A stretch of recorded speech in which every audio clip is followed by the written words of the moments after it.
षटशिला एकादशी व्रत कथा। एक समय की बात है, पुलस्त्य ऋषि ने उत्सल ऋषि से पूछा कि महाराज, पृथ्वी पर मनुष्य ब्रह्म हत्या आदि महान पाप करते हैं, पराय धन की चोरी, दूसरों के उन्नत देकर ईर्ष्या करते हैं, फिर भी उनको नरक प्राप्त नहीं होता है। इसका क्या कारण है और कौन सा दान पूर्ण करते हैं जो उनके पाप नष्ट हो जाते हैं? यह सब कृपा पूर्वक मुझे बताएं। पुलस्त्य मुनि ने कहा, आपने मुझसे बहुत गंभीर प्रश्न पूछा है, इससे संसार के जीवों का भला होगा। मैं बताता हूँ।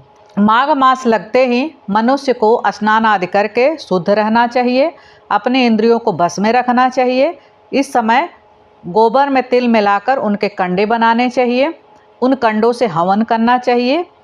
एकादशी व्रत इस माघ में पड़े तो व्रत करें, रात्रि जागरण करें, दूसरे दिन धूप दीप नैवेद्य आदि से भगवान का पूजन करें, खिचड़ी का भोग लगाना चाहिए। उसके बाद पेठा, नारियल, सीताफल, सुपारी आदि पूजा में रखना चाहिए। उसके बाद भगवान को अर्घ्य देकर स्तुति करना चाहिए। यद्यपि वो ब्रह्माणी बहुत बुद्धिमान थी, पर उसने कभी देवताओं और ब्राह्मणों के लिए अन्न या धन का दान नहीं किया। अर्थात ब्राह्मणी व्रत स्नान आदि करके अपने शरीर को तो शुद्ध कर लिया था, पर अन्न धन का दान नहीं दिया, इसलिए इसका तृप्ति होना कठिन है। फिर एक बार भगवान भिखारी के वेश में मृत्यु लोक में उस ब्राह्मणी के पास गए और उससे भिक्षा मांगे। वह ब्राह्मणी बोली, महाराज, आप यहाँ किस लिए आए हैं? भगवान ने कहा, मुझे भिक्षा चाहिए। पर उसने एक मिट्टी का ढेला भगवान के भिक्षा पात्र में डाल दिया। उसे लेकर वो स्वर्ग में लौट आए। कुछ समय बाद ब्राह्मणी की मृत्यु हो गई। उसे स्वर्ग में महल मिला मिट्टी के दान करने से, परंतु उसने अपने घर में अन्न आदि का दान नहीं किया था, पर सभी सामग्रियों को शून्य पाया।